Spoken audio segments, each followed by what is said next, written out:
Yeah, good morning. I also want to thank the organizers for arranging this seminar and for giving us the opportunity to meet colleagues, but also to exchange and expand our knowledge on the contemporary Nordic art scene. As we learned last night, to share is to care. So I'm very much looking forward to this weekend.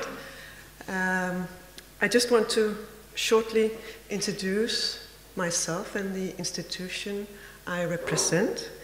And then I'll give an overview of the contemporary art scene in Denmark. Where is it placed? But also very shortly run through the main venues. But I'll focus on the emergent and progressive art scene.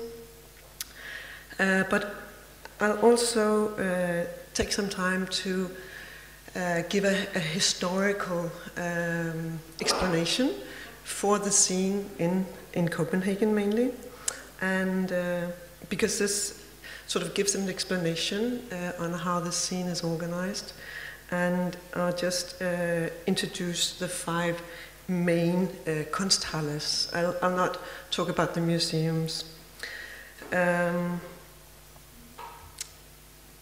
And in the end, I'll just introduce the Danish support system, and I will focus on 2 support programs that I consider especially important in relation to the alternative scene.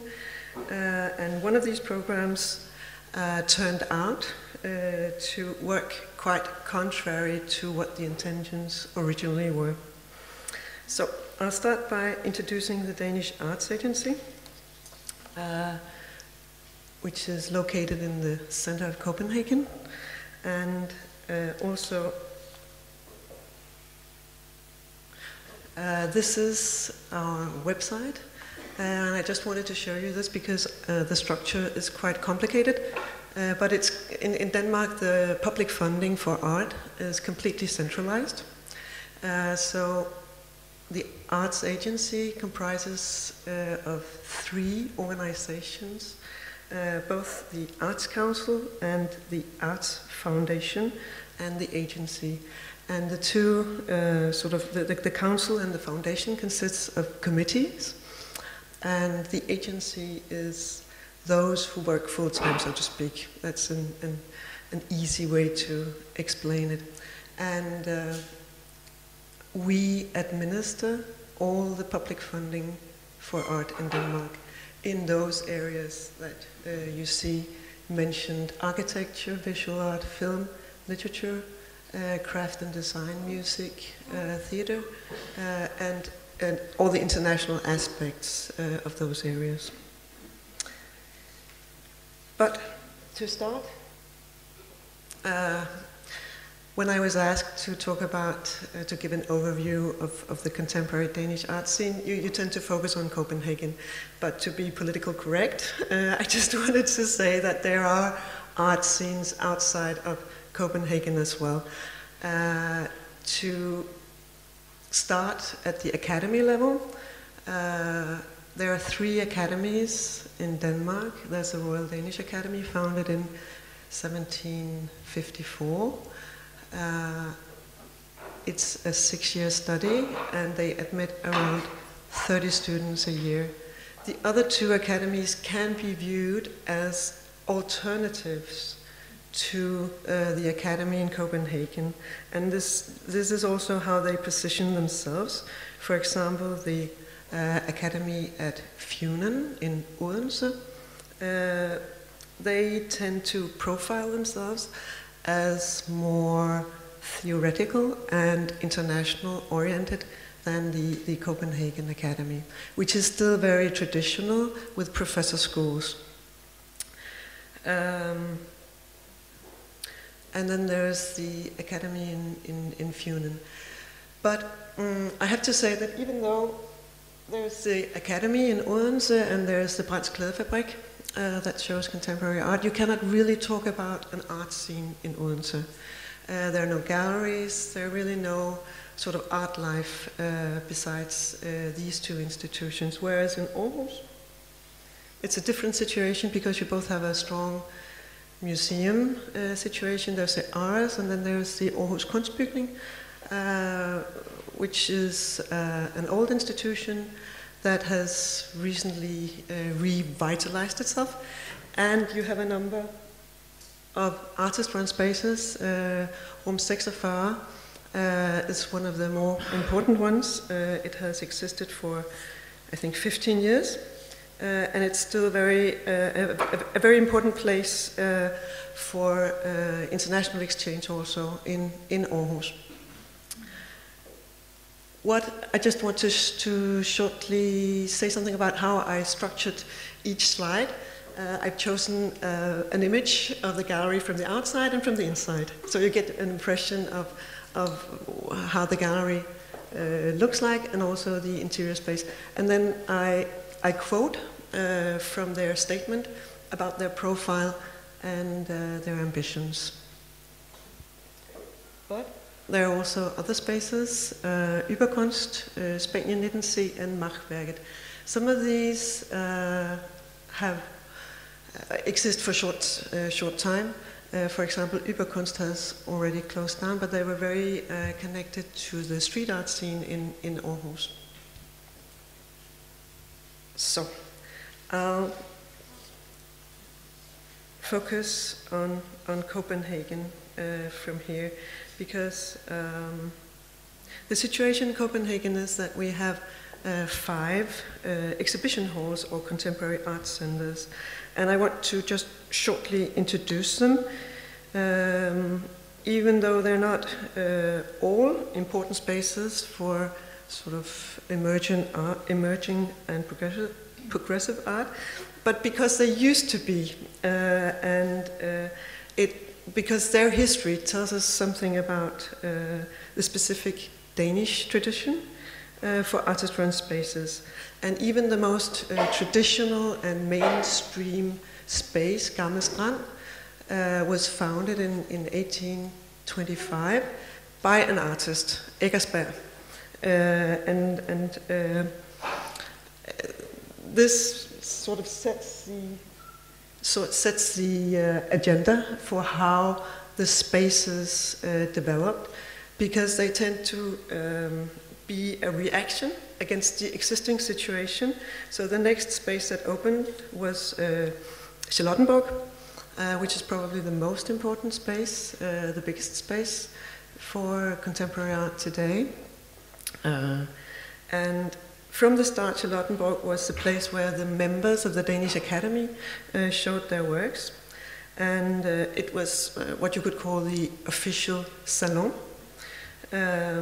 But at the turn of the century, in around 1900, Charlottenborg and the salon was regarded by artists as very reactionary, passé, and as a reaction, the artists' associations, what we in Denmark called kunstnersammenslutninger, they reacted and formed a new space called Den Fri.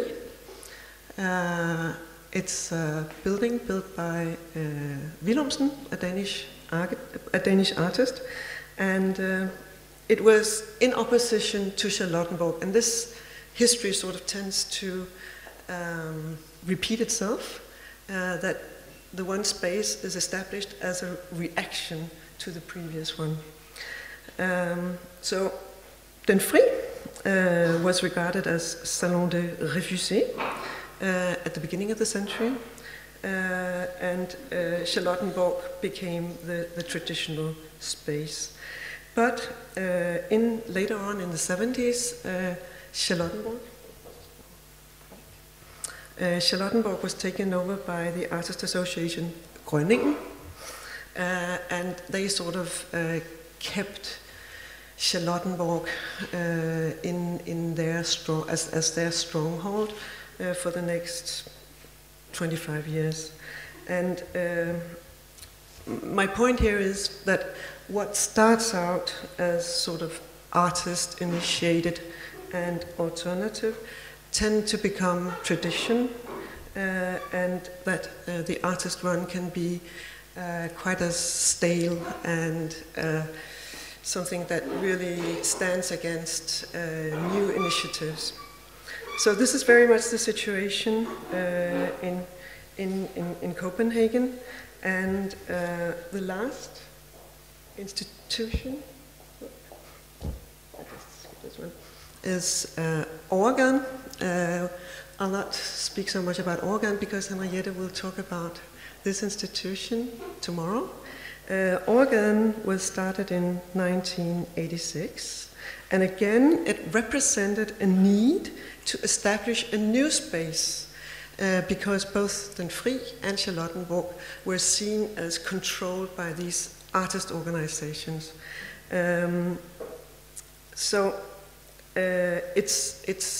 It's the first space with a more open structure, but it's still artist run, even though it has changed structure in the last couple of years, becoming more, I think you could say, professional.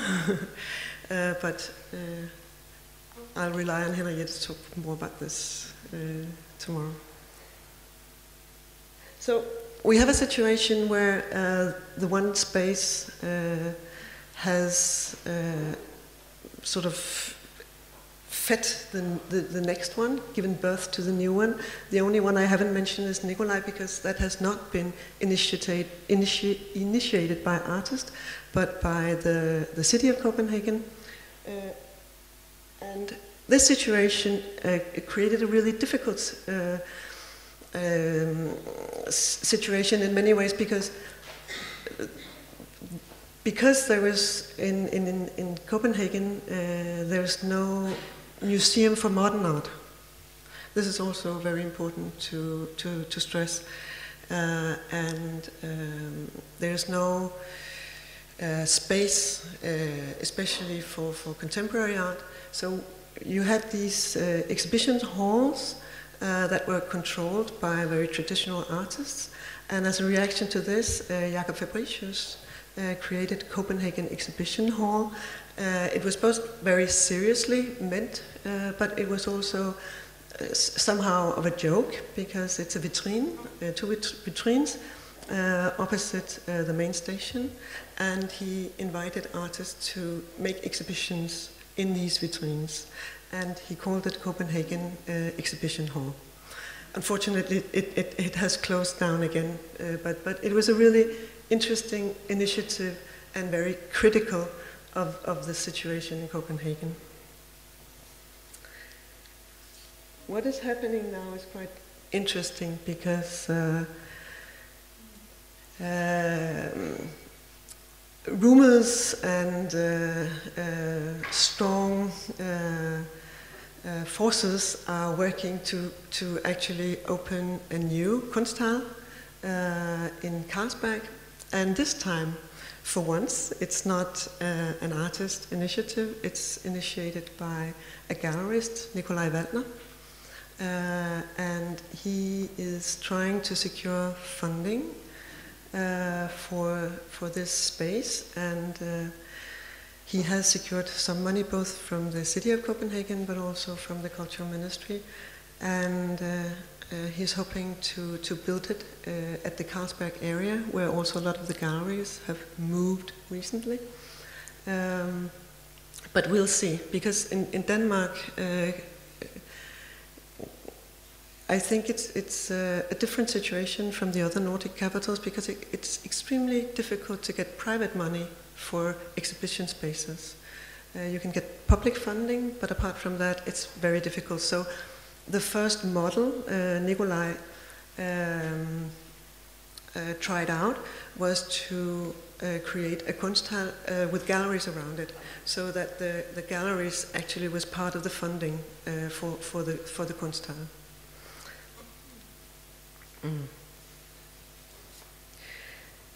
Yeah. So, if just to sum up on this situation, I think you can say that in Denmark, in Copenhagen especially, we have had a situation where the institutions have been relatively weak. And this has partly because the artist associations were in power for so many years. And this created a situation where smaller places, smaller institutions were able to set the agenda for the last 5, 7, 8 years.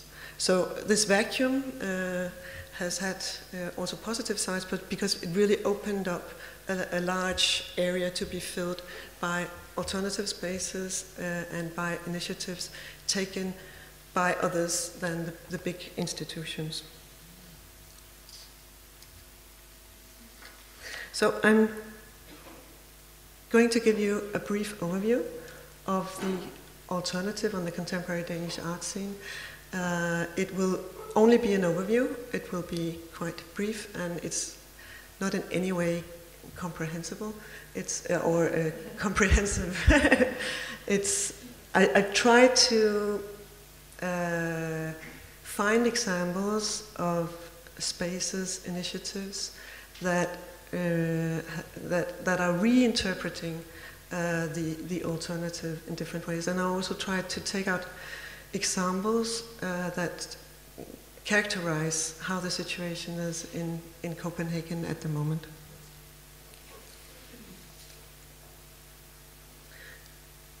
We have a long tradition for artist-run non-profit spaces, as probably you have in most of the Nordic countries.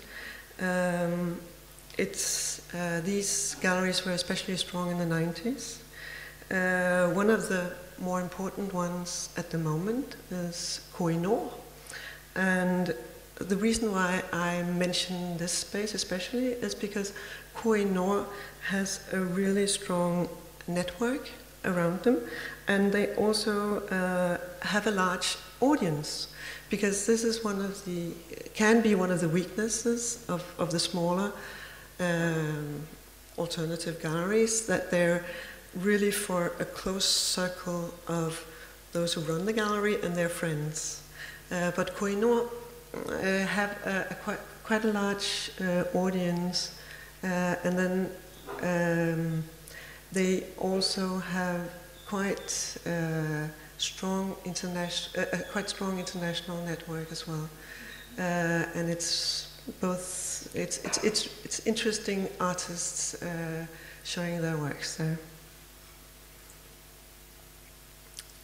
What is also I think quite typical of the scene is that these spaces have a strong relationship to both organ and then fri.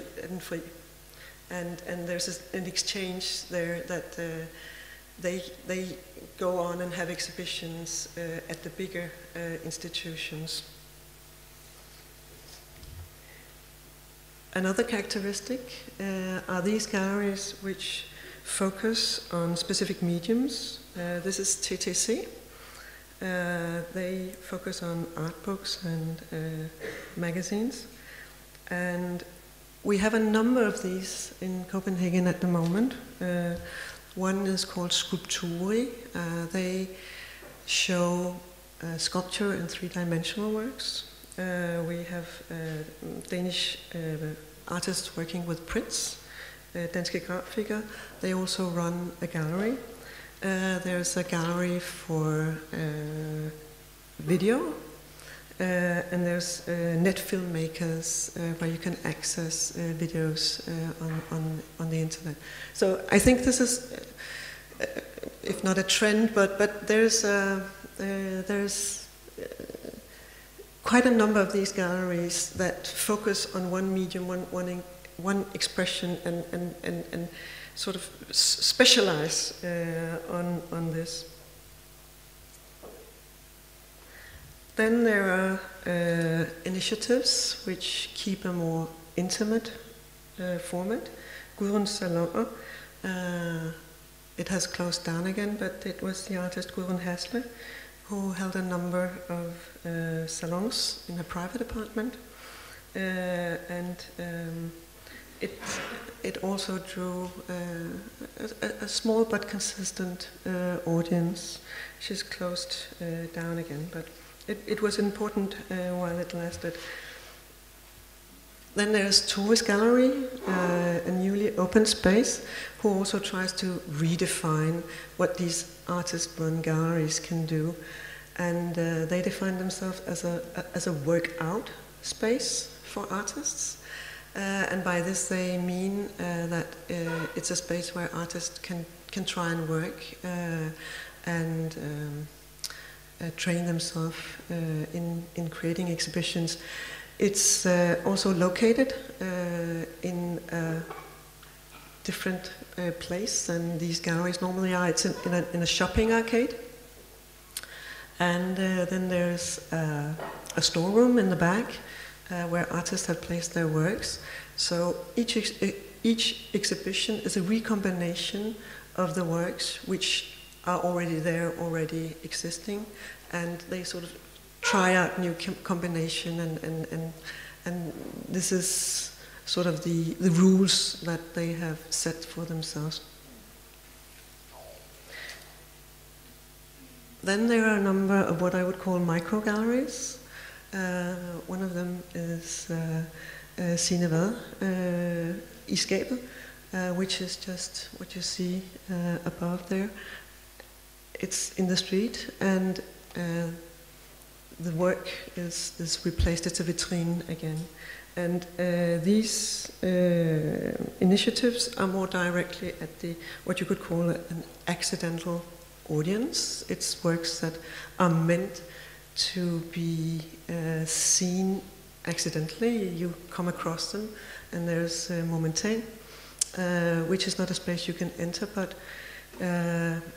the artists that are invited make a project, and it's inside a room, but you're only able to see it at night, and you can see it through the windows. And again, it's directed at those who are accidentally passing by at night. Then I just wanted to mention this Torpedo 18 for one thing, because it's sort of playing on the notion that contemporary art is often difficult to reach. You look at the internet, and then they have asked different artists to make difficult accessible work. At present, it's this project by Anette Østerby. It's not in English, so I wrote it in red in the bottom. And her project consists of that from Monday to Sunday she will call a phone booth in Vesterbro every day at 5:15, and if the receiver is picked up, she will play a 20-minute long monologue. But when I saw the list of artists here, I also realized that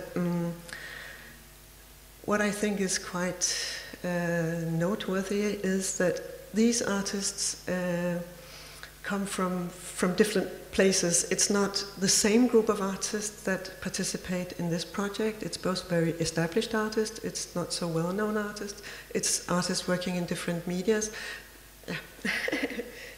I get the sign.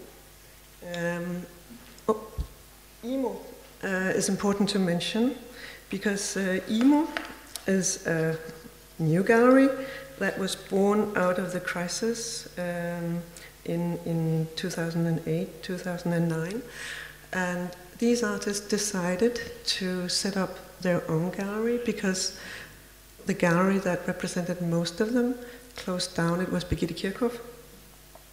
And it's not an artist-run gallery in the classical sense, but it's a hybrid between the commercial and the artist-run. And what has happened is that these artists are the initiators, but they have hired two curators to run the business, and it's not supposed to be non-commercial, it's definitely supposed to be commercial. And it's interesting to follow how this if this gallery is able to actually be a commercial success. And they are also in an area at Carlsberg where there are 4 galleries altogether, 2 very commercial galleries, and then Imo, and then the space for the students at the academy. So I think this is also something which is interesting at the moment, that you cannot really tell whether it's a student-run exhibition space or a highly commercial space. They look the same. They're in the same area. And this is also blurring the distinctions that we used to have about the commercial and the non-commercial.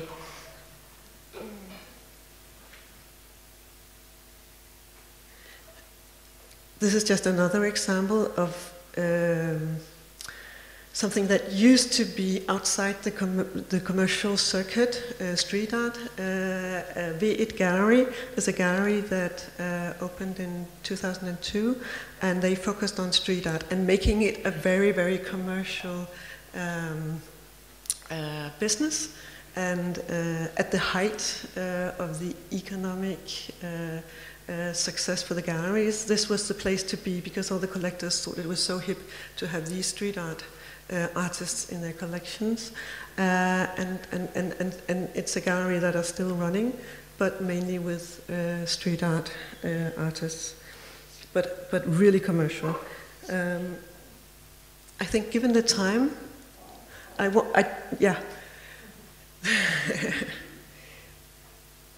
when I thought about the alternative scene in Denmark at the moment, and also discussed it with some of my colleagues, one of the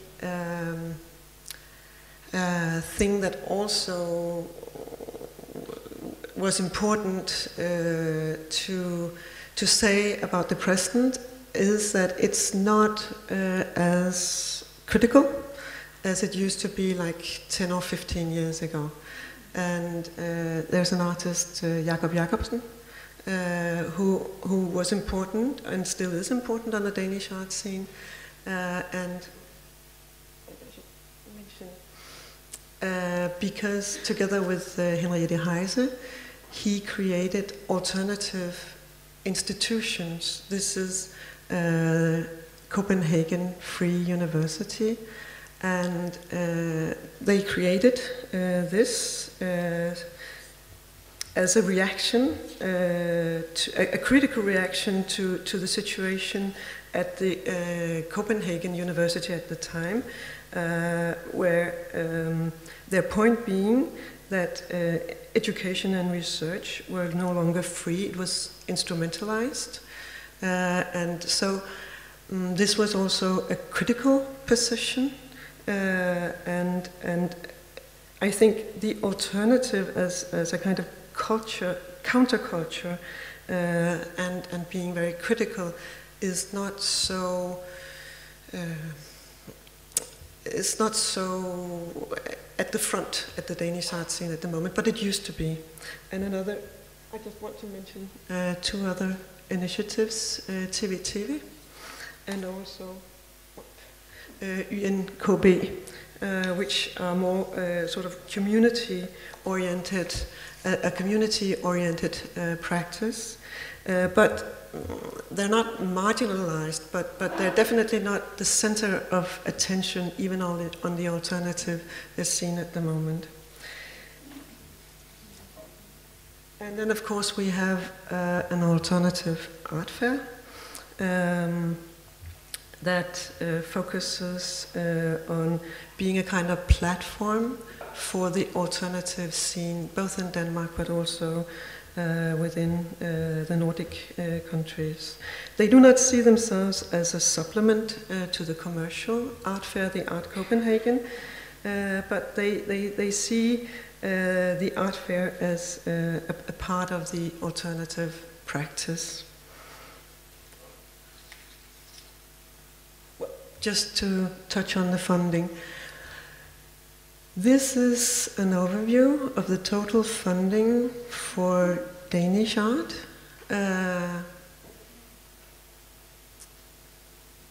And the Danish Arts Foundation primarily support art with 3-year stipends or working grants for artists, whereas the Danish Art Council primarily support projects, production of works. They also support international exchange and also support running costs for exhibition spaces. And as I just learned that you in Norway have these 3-year funding for spaces, we have a similar program which has been running for 3 years now, I think. And this is aimed at initiating new exhibition places and platforms, but it's not a 3-year grant, it's a 1-year grant. And I think it has been quite important for the diversity on the Danish art scenes, because one of the criteria for getting this grant is that the new initiative represents a new tendency, and also that when they write their application, they're asked to account for how this initiative differs from what is already existing. So that's an important criteria for giving these 1-year grants for new spaces. I'll skip this one. Then I'll end by mentioning this program that was originally intended as something completely different. We had for many years had the situation that we were very strong in supporting Danish artists going abroad, but we wished to have a residency program in Denmark, and we were very envious of Jaspis and Dart and similar programs. And we started by setting this up. And we tried to find a space where we could have all the residencies in one house, but this turned out not to be possible. So we kind of changed the program, and now it's support. You can have the DIVA program sort of anywhere in Denmark in principle, and it's those who apply, who can be Danish institutions, but also Danish artists or Danish artist groups can apply for support for the DIVA program, and then it's them who runs the residency. So they are responsible for finding an apartment, finding a workspace, and then they get the funding from us. And when we started this program, we had in mind that this was a program that would enhance sort of very important foreign artists to come to Denmark, but it has turned out to be something that the alternative scene has really profited from, because they have the time, the interest to invest in these really strong relationships where they can take care of an artist for 3 to 6 months.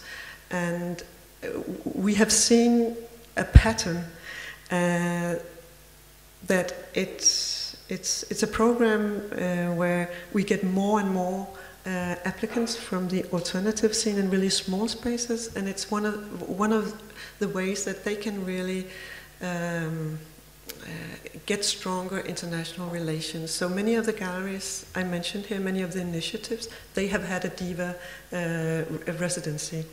And this is kind of nice, because this was not the intention with the program at all. It was thought as a very high-profile program, but it has turned out to be an important support for the alternative scene, especially as a way for them to increase their international network. So I think I'm over time. I'll just show an example, and then I'll say thank you for listening, and please come back with questions when we have the I think we'll have a panel. Yeah. So thank you.